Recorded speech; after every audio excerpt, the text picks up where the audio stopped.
Bismillah. Assalamualaikum warahmatullahi wabarakatuh. Alhamdulillah wassalatu wassalamu ala Rasulillah wa ala alihi wa ashabihi wa mawalah. Wala haula wala quwata illa billah ma ba'd. Baik, kami ucapkan selamat datang, ahlan wa sahlan kepada para peserta di sekolah Muamalah ANB angkatan yang ke-13 dan alhamdulillah diikuti oleh 190 peserta. Dan ini adalah pertemuan perdana atau sesi pertama yang mana live insyaallah oleh beliau dengan Ustaz Aminur Bait hafizahullah taala. Dan kita akan menyapa beliau terlebih dahulu dan alhamdulillah beliau telah hadir di tengah-tengah kita. Assalamualaikum Ustaz. Waalaikumsalam warahmatullahi wabarakatuh. Baik, bagaimana kabarnya malam ini Ustaz? Alhamdulillah. Berapa jumlah total peserta? Total jumlah peserta 192 Ustaz. 192. Ya, di angkatan Yang hadir di Zoom kali ini? Angkatan 13 yang hadir di Zoom sekitar 61. 61, Masya Ini Allah. sudah 64. Baik, Alhamdulillah berarti setengahnya. Baik, kita nggak sampai setengahnya ya. baik. Mungkin bisa dicolek teman-teman yang lain yang belum ikut hadir agar nanti bisa bareng-bareng kumpul di Zoom malam ini. Nah, Baik. Kita akan mulai dengan nanti ada pertanyaan dan kami persilakan kepada peserta yang ingin bertanya untuk raise hand terlebih dahulu dan juga kami buka untuk pertanyaan via chat. Nanti silakan bagi peserta yang ingin bertanya kami persilakan juga melalui kolom chat. Dan langsung saja kita mulai pertemuan perdana ini di Sekolah Muamalah ANB angkatan yang ke-13 kepada Ustaz Aminur Bait. Kami persilakan untuk prolog atau pembukaan. Tafadhal Ustaz. baik. Alhamdulillah wassalatu wassalamu ala Rasulillah wa ala alihi wa sahbihi wa mawalah. Wa asyhadu an la ilaha illallah wahdahu la syarikalah. Wa asyhadu anna Muhammadan abduhu wa rasuluh sallallahu alaihi wa ala alihi wa sahbihi wa man tabi'al huda ila yaumil qiyamah. Alhamdulillah, puji syukur kita haturkan kehadirat Allah malam ini dengan kemudahan yang Allah berikan kepada kita semuanya untuk bisa menghadiri acara live session Sekolah Muamalah ANB angkatan yang ke-12, Ke-13. yang ke-13, Masya Allah. Yang insya Allah ini merupakan program rutin yang diselenggarakan oleh Sekolah Muamalah ANB dalam rangka untuk mewadahi bagi para peserta yang ingin mengajukan pertanyaan, baik pertanyaan berupa materi yang kurang bisa dipahami. Mungkin Anda setelah membaca modul atau mendengarkan rekaman dan barangkali ada bagian materi yang belum Anda pahami, atau pertanyaan yang berkaitan dengan studi kasus. Anda punya kasus tertentu yang ingin kemudian kita pecahkan bareng-bareng di forum ini, bisa Anda bawa ke forum ini. Sehingga kami menyediakan kurang lebih ada 8 kali ya. 6 kali. Nanti saya 3 kali dan insya Allah juga akan didampingi oleh Al-Ustadz Muhammad Abu Rifai 3 kali. Totalnya 6 kali. Dalam waktu 1 bulan kurang lebih 32 pertemuan. Nanti ada 6 kali live session. Dan demikian pula Anda mendapatkan beberapa video tanya jawab Q&A yang sudah disediakan di grup Telegram. Mudah-mudahan nanti bisa memberikan manfaat bagi semuanya agar makin maksimal dalam belajar. Nah, baik. Alhamdulillah, jazakumullah khairan Ustaz. Langsung saja kita persilakan kepada peserta pertama yang raise hand kepada beliau Pak Fatur Rahman Mahista untuk mengajukan pertanyaan kepada Ustaz Amin. Silakan Pak. Bisa dibuka atau di unmute mic-nya. Silakan Pak Fatur Rahman. Waalaikumsalam warahmatullahi wabarakatuh. Waalaikumsalam warahmatullahi wabarakatuh. Semoga Allah selalu merahmati Ustadz dan tim. Ustadz izin bertanya Ustadz, bagaimana kalau seandainya kita memiliki pegawai Ustadz? Kalau seandainya kita ingin memberikan tunjangan kesehatan, apakah didaftarkan kepesertaan di BPJS, itu bagaimana hukumnya Ustaz? Kalaupun tidak boleh, apakah ada solusi lain Ustaz?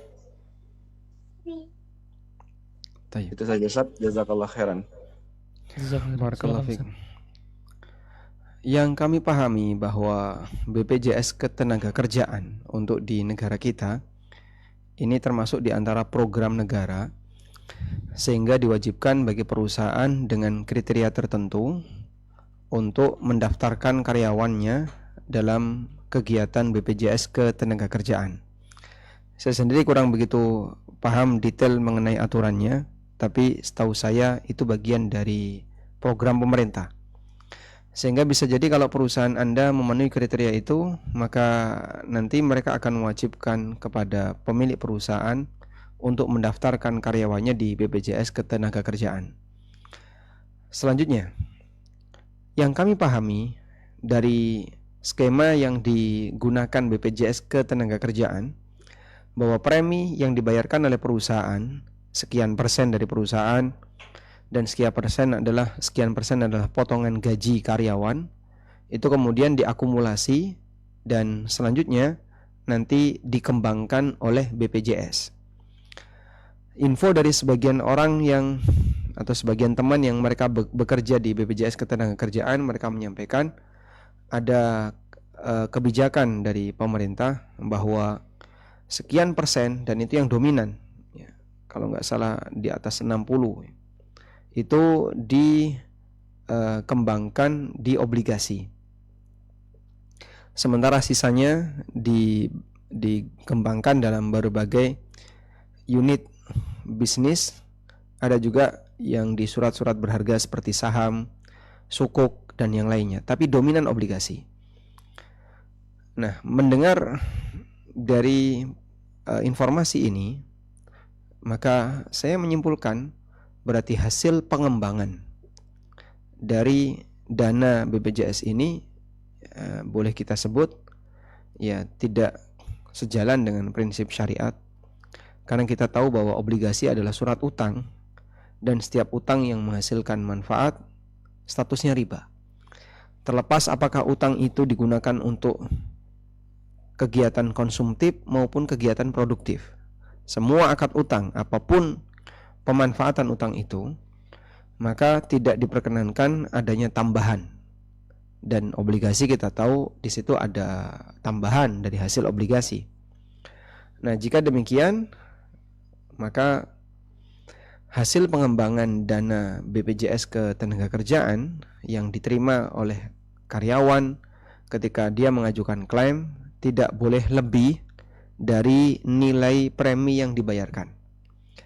Sehingga kalau misalnya ada program JHT, jaminan hari tua, atau program pensiunan atau yang lainnya, sampai pada titik tertentu dia mendapatkan klaim senilai melebihi dari premi yang dibayarkan, maka kelebihan ini tidak diperkenankan yang kami pahami, karena dominan hasil pengembangan yang itu menjadi kelebihan itu adalah hasil pengembangan dari transaksi yang tadi sudah kita sebutkan, yaitu transaksi riba.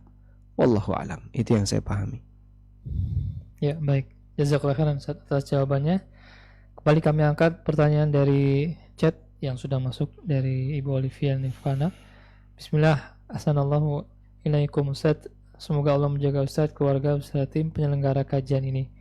Izin bertanya Ustaz, jika barang yang dijual ternyata adalah hasil curian, lalu kita sebagai pembeli telah membayarkan kepada pencuri ini dengan kehilangan satu syarat, barang bukan milik penjual. Lalu apa konsekuensi dari akad yang telah terjadi ini Ustaz? Padahal barang sudah di tangan kita, penjual juga sudah tidak dapat ditemukan. Silakan Ustaz.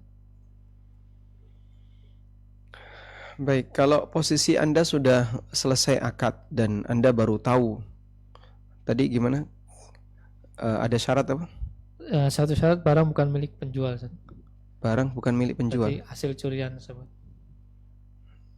Syarat itu yang mengajukan siapa?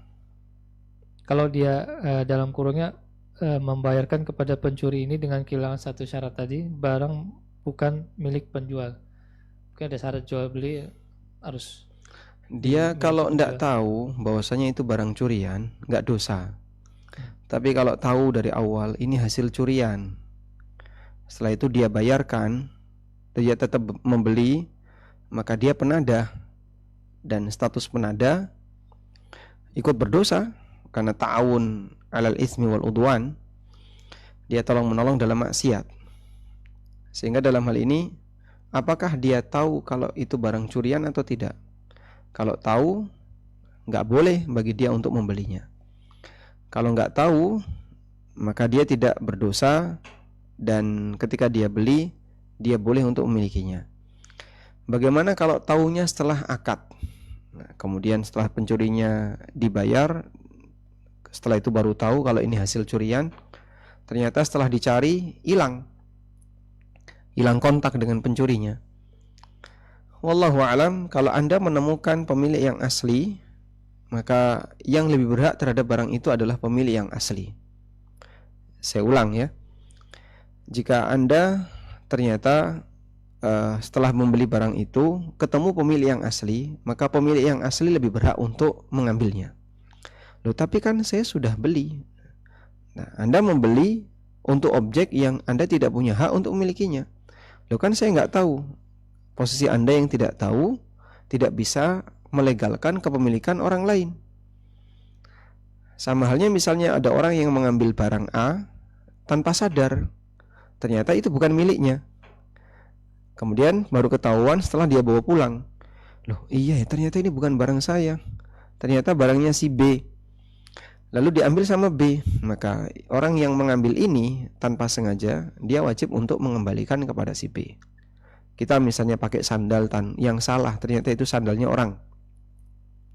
Setelah sampai rumah, pemiliknya datang ke rumah kita, terus minta izin untuk mengambil sandal itu. Anda tidak boleh untuk menolak. Ya Pak, saya ngambilnya nggak sengaja ya Pak. Ya memang nggak sengaja, Anda tidak dosa. Tapi ketika itu bukan barang Anda, wajib dikembalikan. Ada satu kaidah yang mengatakan la ibrata bidzanni al-bayyin khata'uhu. Tidak dinilai persangkaan yang sudah jelas salahnya. Sehingga ketika dia menyangka itu benar padahal jelas salah, maka persangkaan benar ini tidak diberlakukan. Wallahu a'lam. Baik, Ustaz. Jazakallahu khairan atas jawabannya. Kembali kita angkat pertanyaan dari raise hand. Kami persilakan kepada saudara Franky Cristiano untuk menyampaikan pertanyaan kepada Ustaz. Silakan. Bisa di-unmute. Pada saudara Franky Cristiano. Baik, terima kasih. Barakallahu fiik, Ustadz. Semoga Ustadz dan tim senantiasa diberikan perlindungan oleh Allah. Amin walakum bimithli. Izin bertanya Ustadz terkait jual beli komoditas riba seperti emas, bahwa akhir-akhir ini di tempat kami jual beli emas itu, si toko emas itu memberikan undian hadiah gitu Ustaz. Nah, ini hukumnya apakah termasuk riba Ustaz? Mohon penjelasannya. Jazakallah khairan. Bagaimana teknis untuk bisa dapat undian berhadiah itu? Jadi kita membeli emas di toko emas tersebut, habis membeli, habis akad jual beli, kemudian si penjual tadi notabene adalah toko emasnya memberikan undian berhadiah. Kupon. Betul. Ya. Sejumlah uang yang kita setorkan gitu. Kupon sejumlah uang maksudnya gimana Pak? Maksudnya sejumlah emas yang kita beli Ustaz. Tergantung banyak sedikitnya emas. Kalau banyak nanti semakin banyak kuponnya gitu Ustaz. Baik. Sekiranya kupon ini sifatnya terpisah, artinya apa ya, pilihan, mau diambil boleh, tidak diambil juga boleh. Kemudian bisa saja penjual emas itu juga nggak ngasih, sehingga ada sebagian konsumen yang dikasih, ada yang tidak. Insya Allah tidak masalah. Berarti tidak ada hubungannya dengan transaksi emas tersebut. Namun ini sifatnya kupon yang gratis. Nah, kembali kepada masalah ini kan nanti diundi. Nah, saat diundi bisa dipastikan kan nggak jelas siapa yang akan dapat hadiah, ya nggak tahu, karena itu melalui proses undian. Jika demikian, karena nggak jelas dan nggak tahu, maka dalam posisi ini ada goror, tapi gorornya gratis, dan goror gratis boleh. Di materi yang kami sampaikan tentang masalah goror nanti akan ada penjelasan seperti itu, bahwa goror yang gratis hukumnya diperbolehkan. Karena itu insya Allah tidak masalah. Wallahu a'lam. Baik Ustaz, jazakallahu khairan atas jawabannya. Kita kembali angkat pertanyaan yang masuk melalui kolom chat dari Abu Rehan. Bismillah, izin bertanya Ustaz, jika kita menjual rumah kepada penjual dan penjual melakukannya dengan melalui proses bank, apakah kita sebagai pembeli ikut terlibat dengan riba tersebut? Ikut Silakan, apa? Ustaz. Terlibat dengan ribanya tersebut. Berarti melalui proses konvensional, Ustaz. Ya. Kalau Anda langsung layani seperti itu, nanti pasti Anda akan dilibatkan oleh pihak bank. Karena di antara prosedurnya adalah bank tidak akan melepas kepemilikan atau bank tidak akan melepas nilai utang kepada nasabah sebelum ada PPJB atau ada apa ya, mungkin bahkan ada AJB yang nanti itu menjadi agunan bagi bank untuk penyelesaian cicilan.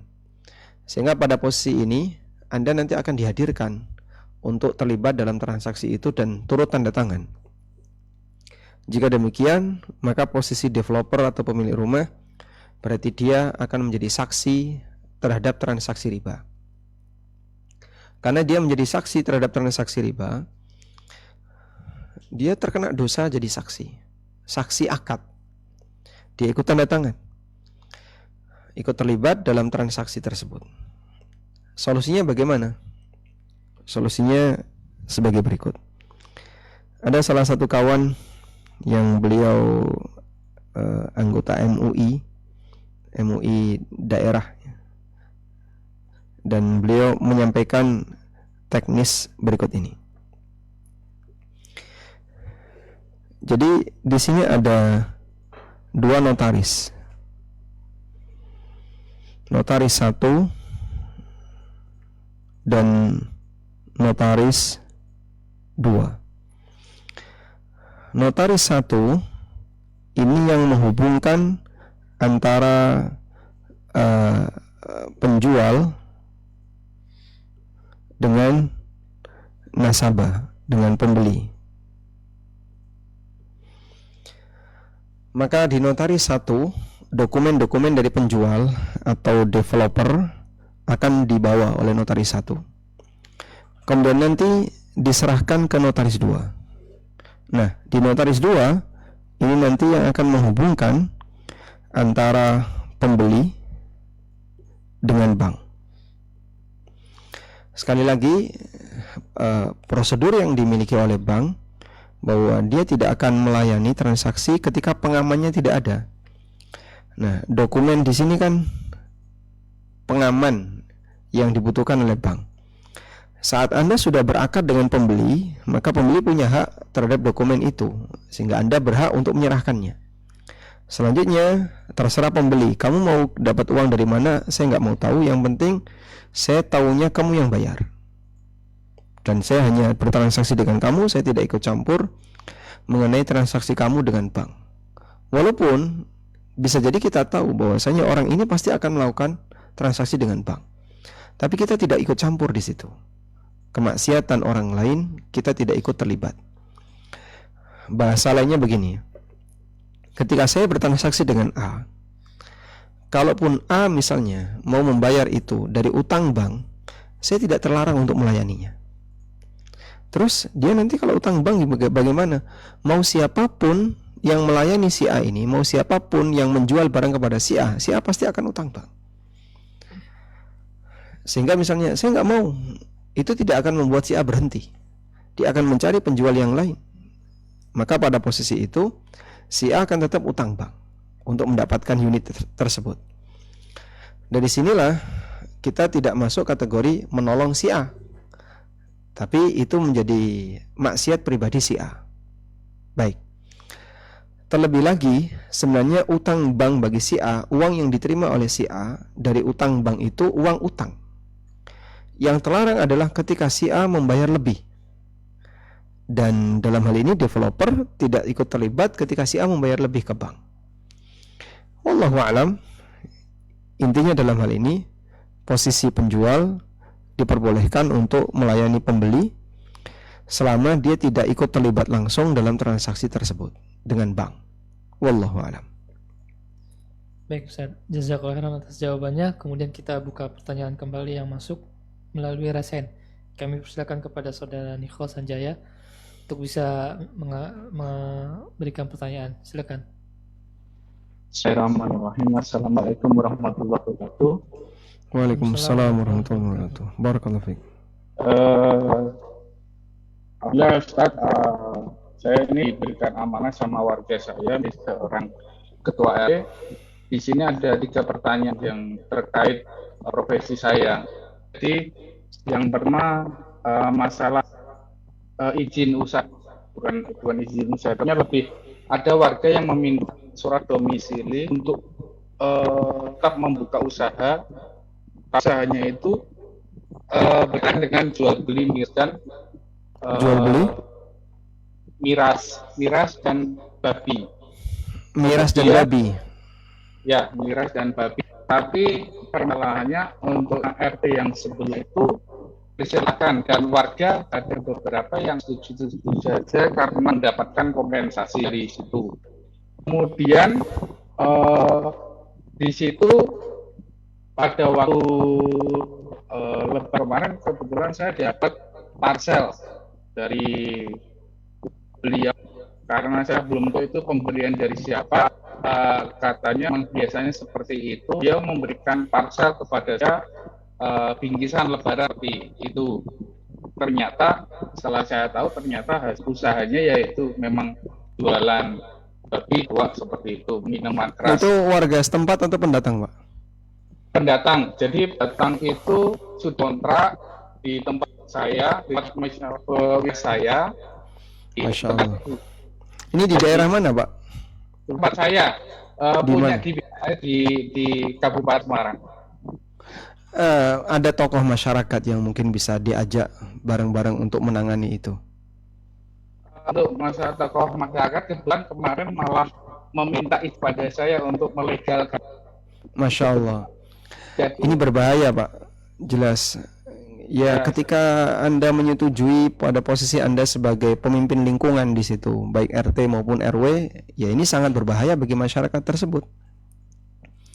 Sehingga mungkin edukasinya yang perlu diperkuat. Bapak bisa kerjasama dengan para ulama, tokoh masyarakat setempat. Nggak bisa dibiarkan kayak gini kok dilegalkan.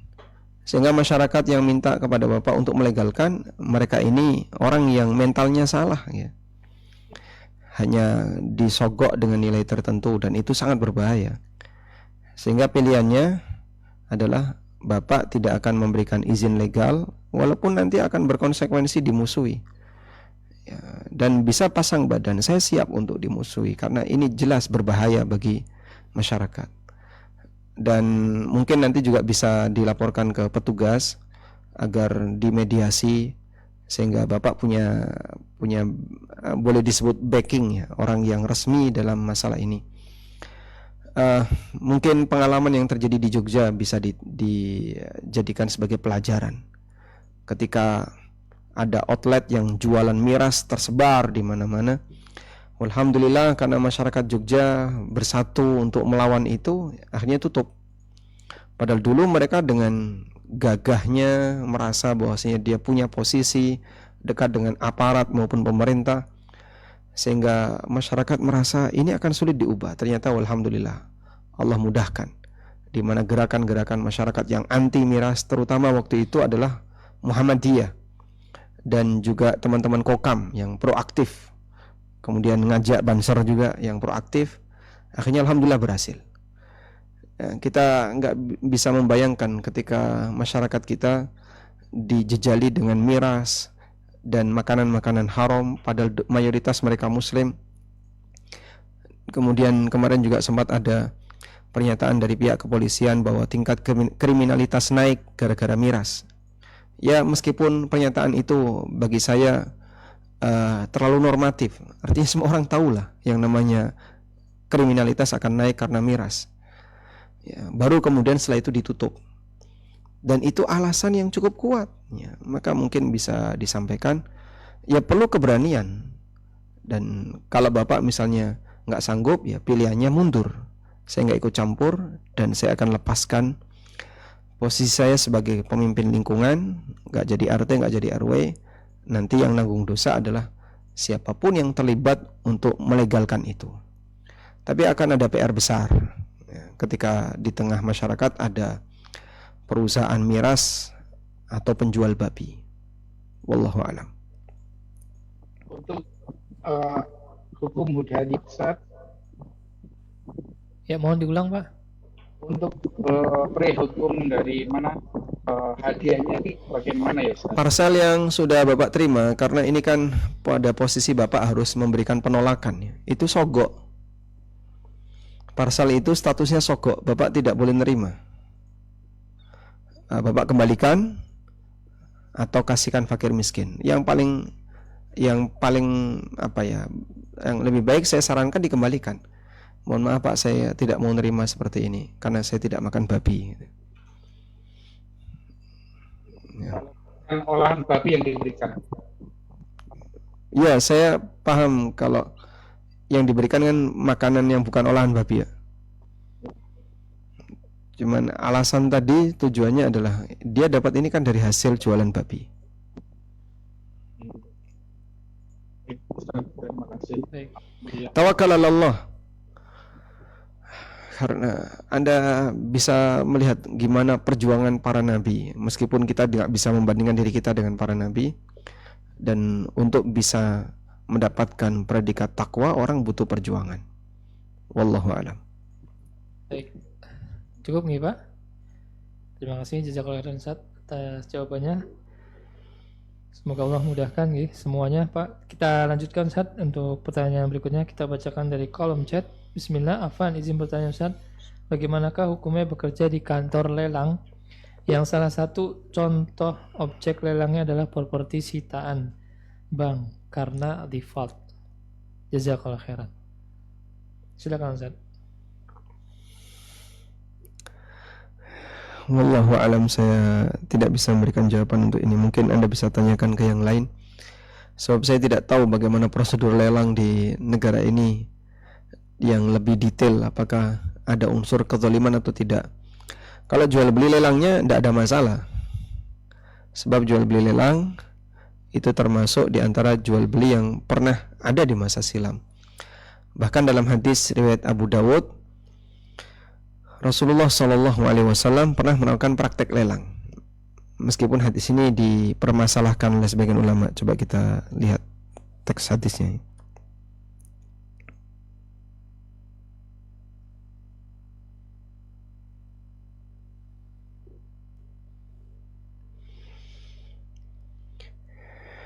Jadi ceritanya ada sahabat yang datang kepada Nabi SAW meminta sesuatu. Lalu oleh Nabi SAW, sahabat ini ditanya, di rumahmu ada apa? Nah, seperti ini ya. Nanti bisa sambil kita mengambil pelajaran darinya.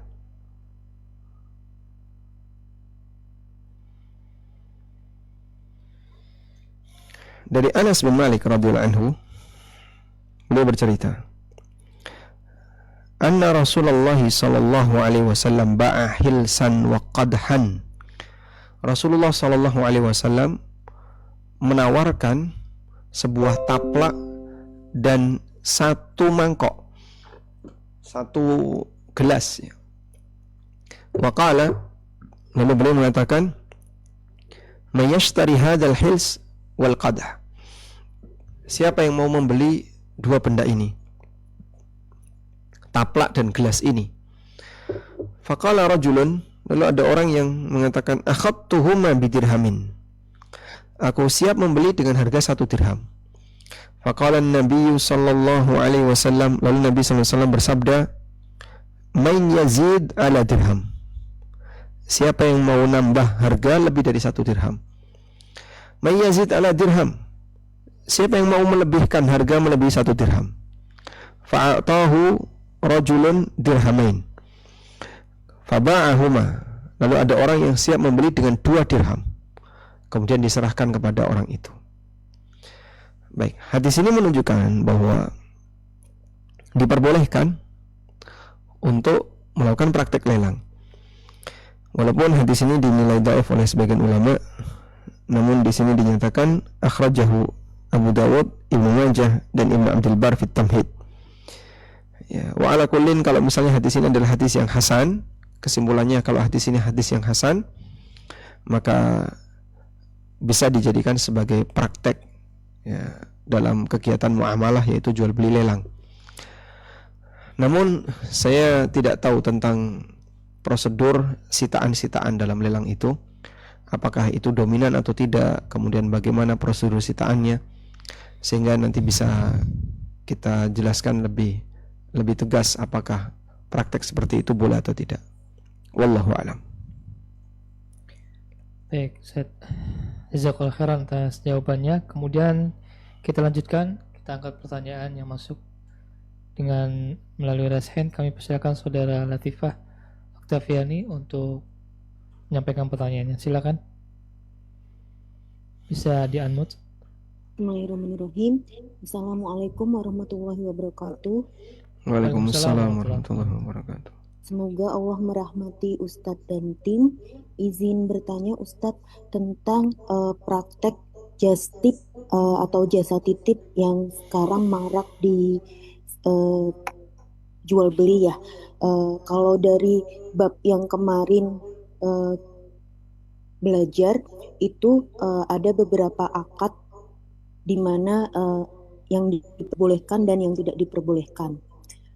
Untuk contoh di masyarakat tentang just tip itu, just tip bagaimana yang diperbolehkan dan just tip bagaimana yang tidak diperbolehkan, dan bagaimana jika kita yang menjadi produsen, maksudnya penjual, dan bagaimana jika kita yang menjadi pembeli.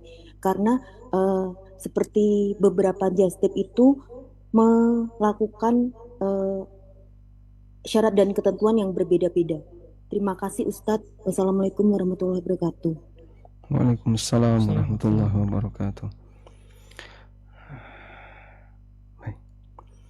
Kalau Anda tidak keberatan, mungkin saya sarankan untuk nonton video fikih just tip. Ini video 2 tahun yang lalu.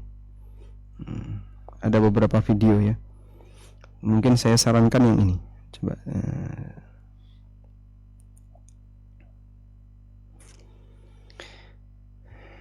di ANB channel kami pernah membahas tentang itu. Yang ini terutama ya, yang video ini. Ini kalau nggak salah di video ini ada di mana? Hukum just tip ya. Ini ada di kajian studio. Nah, yang di kajian studio ini yang ada iklannya. Kursus Bahasa Arab Paham Al-Quran dan Salat adalah kursus yang dirancang oleh Profesor Dr. Nah, yang ini. Setahu saya ini yang di studio. Pada asalnya studio, harus mengikuti alihi wa sahbihi ajma'. Nah, nanti Anda bisa gunakan video itu kalau mau nonton tentang just tip. Wallahu a'lam. Karena terlalu kompleks kalau nanti saya berbicara just tip dari semua yang Anda tanyakan, waktu kita cukup terbatas untuk menjelaskan itu. Baik. Tadi judul videonya apa? Hukum just tip ya. Anda tulis ANB channel hukum just tip. Insyaallah ketemu video itu. Baik. Baik. Kita lanjutkan Ustaz untuk pertanyaan yang masuk. Ini kita lanjutkan dengan raise hand lagi terlebih dahulu saja dari Saudara MH Kafka. Silakan untuk bertanya kepada Ustaz.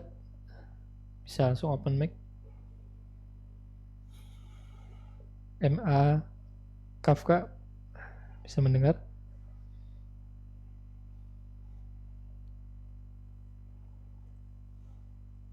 Bismillahirrahmanirrahim. Assalamualaikum warahmatullahi wabarakatuh. Waalaikumsalam Waalaikumsalam warahmatullahi warahmatullahi wabarakatuh. Silakan, Pak. wabarakatuh. Salam sejahtera buat Ustadz, barakallahu fikum dan Ustadz dan tim. Waalaikumsalam. Saya bekerja di IO Ustadz. Jadi bulan lalu saya ada dapat proyek dari perusahaan kontraktor. Jadi outing ke Jogja selama 3 hari. Jadi kami menggunakan bis vendor kami, autobus itu selama 3 hari. Qadarullah pada hari kedua bis itu mogok, dan hari kedua hari ketiga bisnya mogok. Nah, karena kami sebagai IO penyelenggara, jadi kami ingin memulihkan nama baik kami di mata pelanggan kami. Jadi saya instruksikan tim operasional untuk komplain ke vendor bis kami. Nah, hasil dari komplain itu, pihak bis bersedia mengembalikan seluruh dana yang kami keluarkan untuk menyewa bis. Itu ada 4 bis, Ustadz. Jadi yang mogok itu ada 1 bis di hari kedua dan hari ketiga. Nah, yang saya tanyakan, sikap kami bagaimana, Ustadz? Apakah kami menerima keseluruhan uang pengembalian itu atau bagaimana, Ustadz? Demikian, Ustadz. Assalamualaikum warahmatullahi wabarakatuh. Waalaikumsalam warahmatullahi wabarakatuh. Baik. Yang Bapak sampaikan di situ disebut oleh para ulama dengan asyartul jazai. Kalau bahasa kita, denda wan prestasi. Di mana posisi penyedia jasa, dia tidak bisa menyediakan jasa dengan baik disebabkan karena apapun faktornya, baik kesalahan operasional maupun masalah di unit dan seterusnya. Dan tadi sudah ditegaskan bahwa bisnya mogok, ya tentu saja namanya kendaraan kalau mogok itu akan menjadi kendala yang cukup serius berkaitan dengan kegiatan yang diselenggarakan oleh pengguna bis. Nah, oleh karena itu dalam hal ini ketika pihak bis tadi mengembalikan semua biaya sewa, insya Allah boleh diterima, karena posisi Bapak dalam hal ini tidak mendapatkan hak jasa sebagaimana mestinya, dan Bapak layak untuk mendapatkan itu. Kalau misalnya saya nggak tega dengan 3 bis yang lainnya lancar, misalnya Bapak kembalikan sebagian juga sah-sah saja, dalam rangka untuk menjaga nama atau menjaga hubungan baik dengan pihak PO, ya, perusahaan otomotifnya bis, sehingga Anda bisa tetap menjaga hubungan baik dengan dia. Kalau misalnya demikian juga boleh. Tapi pada asalnya Bapak berhak untuk menerima itu semuanya. Wallahu a'lam. Baik, Ustaz. Jazakallahu khairan atas jawabannya. Kita kembali angkat pertanyaan yang masuk melalui kolom chat dari saudara Kumiliar. Bismillah, Ustaz, izin bertanya. Jika kita punya perusahaan berbentuk PT di mana ada beberapa pendiri perusahaan atau pemegang saham, apakah ada kewajiban zakat atas nama perusahaan dibayarkan oleh perusahaan atau hanya ada zakat harta oleh masing-masing pemilik saham tersebut? Silakan, Ustaz. Pada asalnya yang namanya zakat itu milkun nafs, karena salah satu di antara syarat zakat adalah kepemilikan pribadi. Jadi zakat itu seperti sholat, nggak ada sholat rombongan diwakili oleh ormas misalnya, nggak ada. 5 rukun Islam yang kita kenal ini semuanya adalah amal pribadi, mulai dari syahadat sampai haji. Hanya saja untuk haji bisa dibatalkan, sebagaimana zakat itu bisa diwakilkan untuk penyerahannya. Tapi secara status ibadah, dia ibadah pribadi. Dibatalkan sekalipun itu kan ibadah pribadi, tapi diwakilkan oleh orang lain. Karena dalam aktivitas haji seperti lempar jumroh, kemudian bayar dam dan seterusnya, itu bisa diwakilkan. Dan haji secara umum bisa diwakilkan khusus untuk mereka yang tidak mampu melakukan haji secara fisik karena keterbatasan, baik sakit maupun faktor usia dan yang lainnya. Dan itu atas restu Nabi Sallallahu Alaihi Wasallam. Ketika ada seorang wanita dari Bani Khuz'am yang bertanya kepada Nabi Sallallahu Alaihi Wasallam bahwa ayahku tidak bisa naik kendaraan, Setiap kali dia naik kendaraan itu jatuh. Walaupun beliau mampu, punya harta, punya kendaraan, tapi nggak bisa naik kendaraan. Afa ahujja anhu, apakah saya boleh berhaji atas nama bapak? Kemudian Rasulullah SAW mengatakan, hujji anhu, silahkan kamu berhaji atas nama bapakmu. Dan ini dalil bahasanya haji bisa dibatalkan. Nah, oleh karena itulah dalam hal ini untuk zakat dia bukan amal rombongan tapi amal pribadi. Sekarang zakat itu untuk zakat perusahaan ya, dia dibayarkan per pribadi pemegang saham atau bagaimana? Saya kasih ilustrasi ya. Zakat perusahaan. Saya akan berikan ilustrasi. Di sini ada PT. Anggaplah PT ini dimiliki oleh 5 orang. Ya. Dari mulai A, B, C, D, E, atau 4 orang lah, biar nggak terlalu banyak. Dimiliki oleh 4 orang. Anggap bahwasanya nilai dari PT ini adalah 1M. Dimiliki oleh 4 orang. Baik, dengan saham yang sama, biar gampang ya.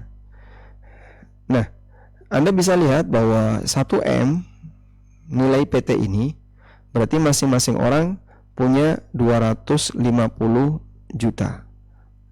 Masing-masing orang ini masing-masing punya 250 juta. Sudah? Selanjutnya, karena masing-masing punya 250 juta, ini kan berarti di atas nisab, Pak. Iya, tapi tunggu dulu. 1M itu wujudnya apa? Ini apa wujudnya? Kalau wujudnya perlengkapan usaha atau yang semacamnya, maka tidak wajib dizakati. Yang dizakati hanya stok atau persediaan. Sehingga kalau PT ini adalah PT jasa, maka tidak ada zakat kecuali untuk uang. Tapi kalau PT ini bergerak dalam bidang trading, jualan, berarti yang dizakati adalah persediaan. Sehingga kita perlu tahu apa wujud 1M ini. Apakah wujudnya stok ataukah wujudnya yang lain? Dah? Jika misalnya wujudnya adalah stok, berarti yang ada di PT itu adalah uang tunai dan barang dagangan. Uang dan barang dagangan. Kan muter seperti ini. Uang jadi barang, barang jadi uang. Terus seperti itu muter. Sudah? Terus yang dizakati mana? Keduanya. Baik. Jika kita asumsikan bahwa nilai total uang plus barang dagangan ini adalah dari 1M tadi ya, nilainya cuman 400 juta. Yang 600 juta itu ada yang berupa mobil operasional, ada perlengkapan, bahkan termasuk ruko, misalnya sewa ruko. Nilai total dari perusahaan itu 400 juta. Baik, 400 juta berarti yang terbagi dari A, B, C, D masing-masing 100. Masing-masing 100 juta. Ini yang terbagi. Dah. 100 juta kan di bawah nisab. Ini di bawah nisab. Nah, terus perlu dilihat nih, kalau 400 juta memang di atas nisab. Tapi zakat itu kepemilikan pribadi. Sehingga ketika yang dizakati di masing-masing orang itu 100 juta, dia di bawah nisab. Nah, kita perlu lihat nih. Masing-masing orang ini kan punya saldo tabungan. Anggaplah misalnya tabungan si A 50 juta. Tabungan si B 100 juta. Dia punya tabungan ya. Selain dari saham dia di PT tadi. Tabungan si C 20 juta. Tabungan D 10 juta. Baik, sekarang coba Anda lihat. A punya 100 plus 50. 150. Ini di bawah nisab. Sekarang nisab 170. juta untuk saat ini. B punya, jadi tabungan si B kan 100 ini, atau biar angkanya beda saya ganti 150. B punya 150 plus 100, 250. Ini di atas nisab. Nah, B ini yang wajib zakat. C 100 plus 20, 120 di bawah nisab, dia tidak zakat. Yang D punya 100 plus 10, 110 juta, ini juga di bawah nisab. Jadinya gimana? Yang wajib zakat hanya B, yang lain tidak wajib zakat. Seperti inilah perhitungan zakat sebuah perusahaan jika dia dimiliki oleh beberapa orang. Maka perhitungannya mengacu kepada masing-masing pribadi. Sehingga tanggung jawab A, B, C, D dia harus tahu nilai stok yang ada di situ berapa. Saya punya saham berapa dari total nilai stok itu. Wallahu a'lam. Baik, insyaallah jazakallahu khairan atas jawabannya. Kemudian kita angkat pertanyaan yang masuk dari kolom chat kembali dari saudara Arya. Assalamualaikum Ustaz Ami, mohon izin bertanya. Pertanyaan cukup panjang Ustaz, kita bacakan sedikit. Saya bekerja sebagai desainer grafis sebuah studio desain. Studio tempat saya bekerja menggunakan aplikasi desain yang bajakan atau tidak resmi. Saya sendiri juga menggunakan software itu hanya memakai untuk bekerja sesuai perintah kantor. Pertama, apakah saya sebagai karyawan ikut berdosa Ustaz? Atau gaji saya menjadi haram atau syubhat karena memakai software bajakan milik kantor? Kedua, bagaimana hukum bagi pemilik studio yang menggunakan software bajakan untuk menjalankan usaha dan memberi gaji ke karyawannya? Apakah penghasilan dia termasuk juga haram? Yang terakhir, jika pemilik usaha tidak tahu bahwa software yang digunakan adalah bajakan, apakah tetap berdosa atau tidak? Mohon nasihat dan penjelasannya Ustaz. Baik. Jazakallahu khairan. Silakan. Nah, ada orang ikut jadi driver Grab atau Gojek atau apapun itu, tapi kendaraannya membajak milik orang. Kira-kira gimana itu? Dia pakai mobil orang lain, dipakai nge-Grab. Dia pakai mobil orang lain atau motor orang lain, dipakai nge-Gojek. Kira-kira gimana? Itulah persamaannya. Terus gimana itu Pak? Nah, dalam hal ini berarti pemilik perusahaan atau pemilik kendaraan dia berhak terhadap hasil yang didapatkan oleh orang itu. Saya ulang ya. Ketika dia menggunakan kendaraan orang lain, berarti pemilik perusahaan, pemilik kendaraan itu berhak untuk atas sebagian hasilnya. Misalnya Pak, Anda kerja menggunakan software itu dapat berapa? Anggaplah satu proyek dapat 10 juta. Maka pemilik software punya hak di situ. Biasanya berapa persen Pak? Ya, saya nggak tahu hitungannya. Andai kan bisa dihubungi, nanti mereka diminta, saya menggunakan software bajakan Anda dan saya dapat nilai sekian. Nah, Anda sebagai pemilik software mau dikasih bagian berapa? Kalau misalnya mereka minta, saya minta 50%, kita wajib menyerahkan 50%. Kok bisa Pak? Ya karena yang bersangkutan menggunakan software itu untuk kerja. Berarti hasilnya kan dia dapat, pemilik software dapat. Sehingga dengan hal ini, maka kalau tidak ada izin sama sekali dan hasilnya dikuasai sendiri, berarti dia membawa harta milik orang lain, dan itu terlarang. Saya kira secara norma di masyarakat kita paham bahwa ini termasuk di antara, boleh saya sebut ya, penjarahan terhadap hak orang lain. Terus gimana Pak? Ya wajib kita kembalikan. Silakan Anda kembalikan hasil itu kepada pemilik software. Semoga dengan demikian Anda tidak masuk kategori mengambil hak orang lain. Wallahu a'lam. Baik, mungkin pertanyaan lainnya bisa sampaikan sedikit hukumnya yang memiliki studio tersebut. Ya, mungkin Anda bisa sampaikan nasihat kepada pemilik studio bahwa penggunaan software bajakan ya, ini mengambil hak orang lain, terlepas dari pemiliknya orang kafir. Kemudian posisi Anda sebagai karyawan, gaji Anda, wallahu alam, Anda tetap punya hak untuk kerja, tapi sebagian dari gaji Anda ada hak pemilik software. Masalahnya, Anda akan kesulitan. Gimana caranya saya bisa mengembalikan hak pemilik software itu? Anda hubungi CS-nya kalau misalnya memungkinkan. Sehingga terus terang, saya menggunakan software Anda dan saya mendapatkan uang sekian. Apakah kalau saya lapor seperti ini akan ditindak sebagai kriminal? Sementara saya ingin menyerahkan sebagian itu kepada pemilik software.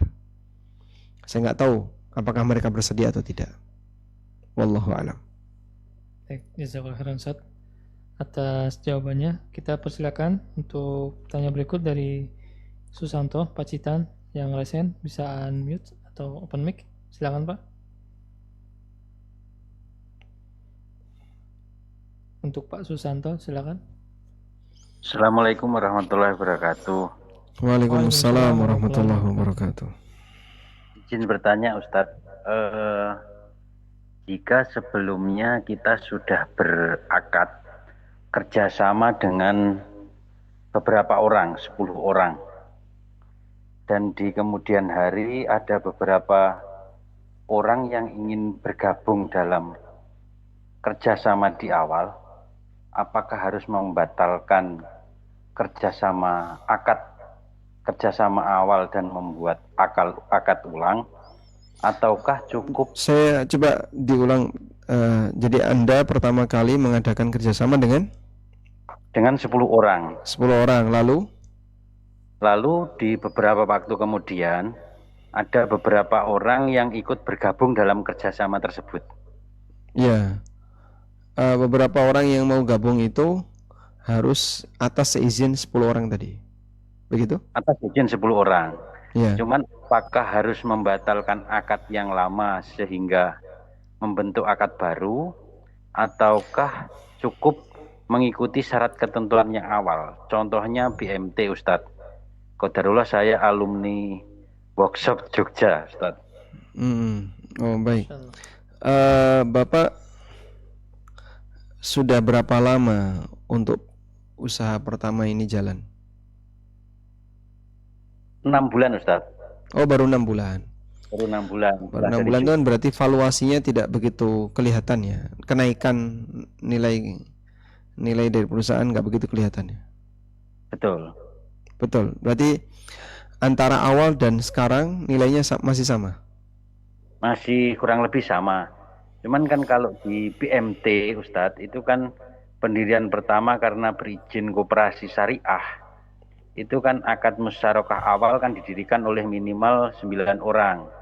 Alhamdulillah kita terkumpul 30 orang di Pacitan membentuk sebuah BMT. Kemudian kan untuk bisa menjadi anggota BMT itu kan harus mengikuti secara syariat akad kepemilikan BMT dengan yang menentukan melalui simpanan pokok dan simpanan wajib sebagai investasi dari anggota. Itu apakah setiap ada anggota baru harus membatalkan akad yang lama sehingga berakad ulang dengan sejumlah yang ada, atau cukup anggota baru itu menandatangani sebuah ketentuan yang mengikuti syarat dan ketentuan dari akad pendirian BMT? Baik. Yang lebih tepat tidak perlu merusak akad yang lama, tapi langsung bisa bergabung dengan akad yang sudah ada. Ya ibarat kereta itu sudah jalan, sehingga siapa yang mau ikut silahkan, tapi dia harus bayar dengan nilai sekian. Sudah, tidak perlu start dari awal, tinggal jalan saja. Kalau kereta yang jalan ini sudah mendapatkan keuntungan, berarti kan nilai dari perusahaan itu naik valuasinya. Ketika nilainya naik, anggaplah misalnya dulu waktu modal awal masing-masing 5 juta. 10 orang kan berarti 50 juta misalnya. Misalnya Pak ya, add masing-masing 5 juta. Jadinya kan 50 juta nih Pak. Ya betul. Nah, saat BMT itu jalan, BMT berjalan, nilainya nggak 50 juta lagi. Anggaplah misalnya sudah jadi 70 juta. Sekarang BMT ini sudah naik nilainya, jadi 70 juta. Berarti ketika ada orang baru, agar nanti nilai sahamnya sama, maka mungkin dia harus ikut saham dengan nilai yang lebih besar daripada yang dulu. Kalau dulu 5 juta, nah 70 juta dibagi 10, dibagi 10 untuk 10 orang ya, kan berarti 7 juta. Sehingga nanti orang baru dia harus bayar 7 juta. Padahal 10 orang lama tadi dia bayarnya 5 juta. Bisa seperti ini Pak. Begitu Pak? Oh iya Pak. Nah, Ya, akhirnya nanti kan nilai BMT itu jadi naik lagi. Valuasinya jadi naik, modalnya jadi makin bertambah dengan adanya orang baru tadi. Nah, ketika jalan lagi, BMT kok valuasinya naik lagi. Sekarang udah bagus, makin tertata, makin rapi. Setelah berjalan 2 tahun, 3 tahun. Akhirnya dari 70 juta 10 orang ditambah misalnya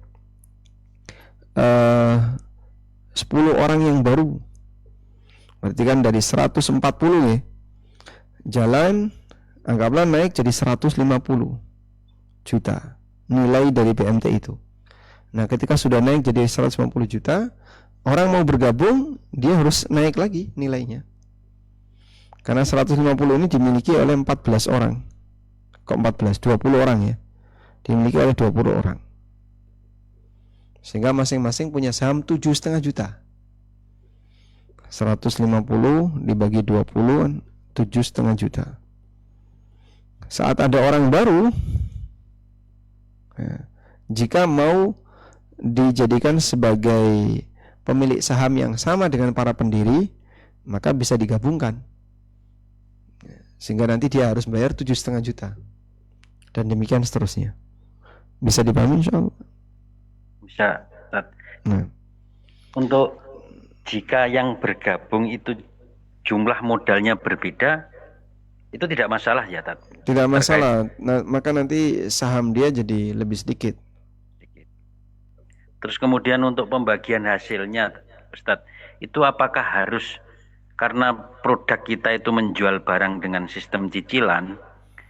Karena kan pada saat kita jual di bulan ini, otomatis kan cicilan masuk pertama kali di bulan depan.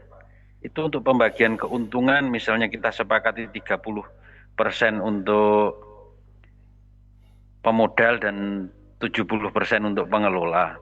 Itu apakah pembagian hasilnya yang 30% untuk pemodal itu diberikan setiap bulan, ataukah menunggu 1 tahun sesuai ketentuan koperasi syariah, Ustaz?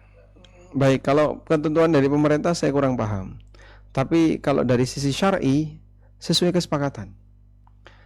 Sehingga boleh 1 tahun, boleh setiap bulan. Jika pemerintah mewajibkan, ya harus 1 tahun. Kurang dari 1 tahun nggak boleh. Maka Anda tidak punya pilihan yang lain selain harus 1 tahun. Baik, cukup insyaallah. Nah, kita barakallahu fikum. Jazakallahu khairan, Ustaz. Kita angkat pertanyaan satu lagi, Ustaz, karena waktunya sudah tidak memungkinkan. Kita angkat pertanyaan dari kolom chat saja. Dari saudara Samil. Assalamualaikum, Ustaz. Hayakallah. Waalaikumsalam Ustaz, warahmatullahi. saya punya soal, apakah hukum membeli emas secara online yang ia adalah suatu penyimpanan dalam akun emas online sebagaimana akun bank tetapi untuk emas. Jadi pembeliannya dibayar tunai secara online dan emasnya dimasukkan dalam akun tersebut juga secara tunai tapi online. Terima kasih, barakallahu fiik. Silakan, Ustaz. Saya belum paham tentang akun emas online ini. Memang ada transaksi emas secara hukmi.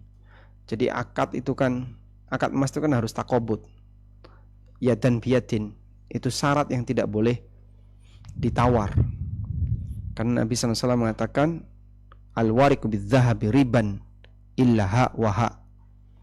perak dengan emas itu riba kecuali hak wahak. Hak wahak itu artinya dari tangan ke tangan, sehingga harus dilakukan yadan biadin. Nah, uang itu bisa karena kita sepakat uang tidak tunai, cashless, dan itu dijaga oleh negara, dilindungi oleh negara. Orang bisa memindahkan nilai uang tertentu ke tempat orang lain, dilakukanlah pemindah bukuan, dan boleh seperti itu karena uang bisa ditransfer dalam waktu yang cepat. Selanjutnya, bagaimana dengan emas? Nah, bisa nggak emas ini, jadi kalau fisik emas, kan jual beli emas kan jual beli fisik emas, bukan jual beli emas virtual ya. Misalnya emas, fisik emas ini disimpan di sebuah lembaga yang sudah dijamin oleh negara, sekuritas emas misalnya. Ada sebuah lembaga sekuritas emas yang dia bisa menerbitkan serial number untuk emas tertentu. Kalau di sini diistilahkan ada akun emas, dan itu resmi negara, dijamin oleh negara, sehingga akun ini dibawa kemanapun nanti bisa ditukar dengan emas yang dimaksud. Maka wallahu alam, kalau memang demikian realitanya, mungkin bisa dijadikan sebagai media untuk transaksi online. Jadi dikirim, yang mendapatkan surat resmi ini nanti dia punya hak untuk mengambil emas tersebut, dan emasnya itu nggak mungkin geser, muayyan, sebab emas itu harus muayyan, harus tertentu, karena dia yatin piatin.